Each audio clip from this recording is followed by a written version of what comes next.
안녕하세요. 6월 8일 큐티 가이드 시작하도록 하겠습니다. 1번입니다. 이 편지의 발신인은 누구입니까?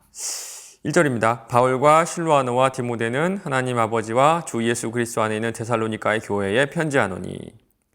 실로아노와 디모데는요, 바울의 2차 전도 여행 기간 동안의 동역자였습니다. 여기 나오는 실로아노는요, 우리가 아주 잘 아는 사람이에요. 사도행전을 보면 바울이 신라와 함께 전도 여행을 다니다가 감옥에 갇히게 되고 기도와 찬양을 했을 때 감옥문이 열리게 되죠. 그때 그 신라가 바로 실로아노입니다. 서구권에서는요, 이름을 좀 줄여서 말하는 그런 문화가 있죠. 킴벌리는 킴, 티모시는 팀 이렇게 부르잖아요. 이처럼 실로아노를 줄여서 말한 것이 신라입니다. 신라. 지금 바울과 실라와 디모데가 데살로니가 교회에게 편지를 보내는 거예요. 2번입니다. 사도 바울이 데살로니가의 교회를 어떻게 기억하고 있습니까? 3절 읽어보겠습니다. 너희의 믿음의 역사와 사랑의 수고와 우리 주 예수 그리스도에 대한 소망의 인내를 우리 하나님 아버지 앞에서 끊임없이 기억함이니. 세 가지인데요. 믿음의 역사와 사랑의 수고와 소망의 인내. 그리고 이것이 중요한 것이요. 4절에 있습니다. 하나님의 사랑하심을 받는 형제들아 너희의 택하심을 나누라. 하나님의 택하심의 증거가 바로 이 세 가지라는 겁니다. 믿음의 역사, 사랑의 수고, 소망의 인내. 어떤 교단들은요, 우리가 하나님의 자녀가 됐다는, 하나님의 택함을 받았다는 증거들을 좀 특별한 은사들을 찾는 것 같아요. 방언을 한다든지, 예언을 한다든지.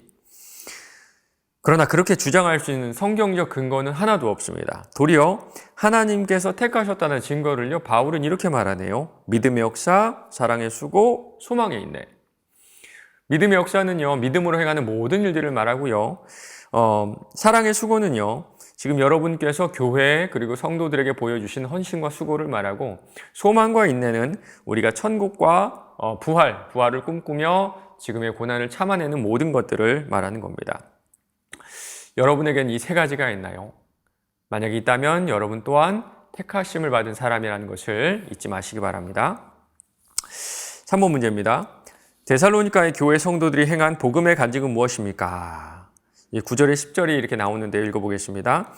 그들이 우리에 대하여 스스로 말하기를 우리가 어떻게 너희 가운데 들어갔는지와 너희가 어떻게 우상을 버리고 하나님께로 돌아와서 살아계시고 참되신 하나님을 섬기는지와 또 죽은 자들 가운데서 다시 살리신 그의 아들이 하늘로부터 강림하실 것을 너희가 어떻게 기다리는지를 말하니 이는 장래의 노하심에서 우리를 건지시는 예수시라. 이들은요, 아주 과거에는요, 우상을 숭배했는데 지금은 그 우상 숭배를 회개하고 하나님을 섬기는 일에 헌신하고 있죠. 그리고 보면요, 예수님의 재림을 기다리고 있다고 합니다. 이 소문이 각 처에 퍼지기 시작한 거예요. 특별히 다른 거 말하지 않죠.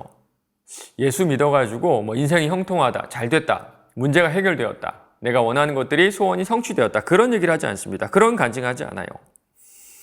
여기 보면요, 나는 살아계시고 참되신 하나님을 섬긴다. 그리고 그가 다시 오실 것이다. 기독교의 핵심이죠. 우리는요, 이 복음 그대로 전하기에 좀 주저하는 것 같습니다. 가끔씩은 좀 부끄럽기도 하고요.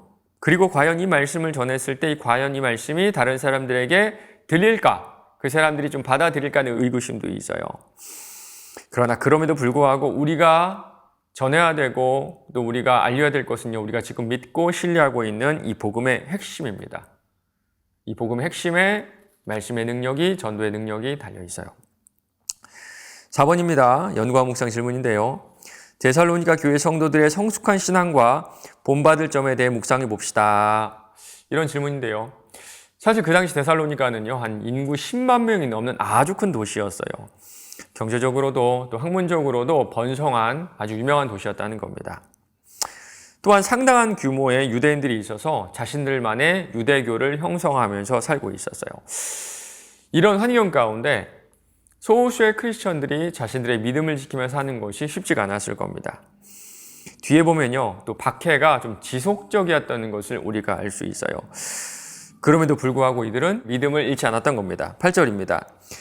주의 말씀이 너희에게로부터 마게도냐와 아가야에만 들릴 뿐 아니라 하나님을 향한 너희 믿음의 소문이 각 처에 퍼졌으므로. 그 소문이 각 처에 퍼진 겁니다. 저는요, 진정한 믿음의 가장 큰 특징 중에 하나가 지속성이라고 생각해요. 지속성. 믿음의 역사, 사랑의 수고, 소망의 인내가 하나님 앞에서 끊어지지 않고 지속적으로 이루어졌던 겁니다. 여러분 어떠시나요? 여러분의 믿음은 지속적이신가요? 마지막 삶의 적용 문제입니다.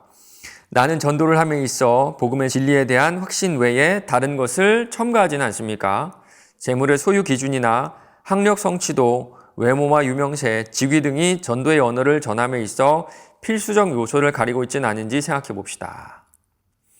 전도를 함에 있어서 여러 가지가 필요하다고 저는 생각을 합니다. 먼저 좀 친해져야겠죠. 마음의 문을 열어야 복음이 좀 더 쉽게 그리고 복음을 전할 기회를 얻게 될 수 있는 것 같아요. 그래서 성경은요, 착한 행실의 중요성에 대해서 끊임없이 말씀해 주고 계십니다. 사람을 변화시키는 것은 우리의 착한 행실이 아니라 복음임을 믿으셔야 됩니다. 우리의 착한 행실은 그 중간에 그들과 우리를 잇는, 그들과 주님을 이어주는 징검다리 역할을 한다고 생각하시면 될 것 같아요. 내가 아무리 마음의 문을 열고 교회에 데리고 와도 결국에 그 한 사람을 변화시키는 것은 복음의 능력인 줄로 믿습니다. 이 말씀에 대한 확신이 우리를 전도의 삶으로 이끌어가요. 오늘 하루도 믿음의 역사와 사랑의 수고와 소망의 인내로 이 복음의 말씀을 여러분 이웃에게 전하는 오늘 하루 되시기를 주님의 이름으로 간절히 축원합니다.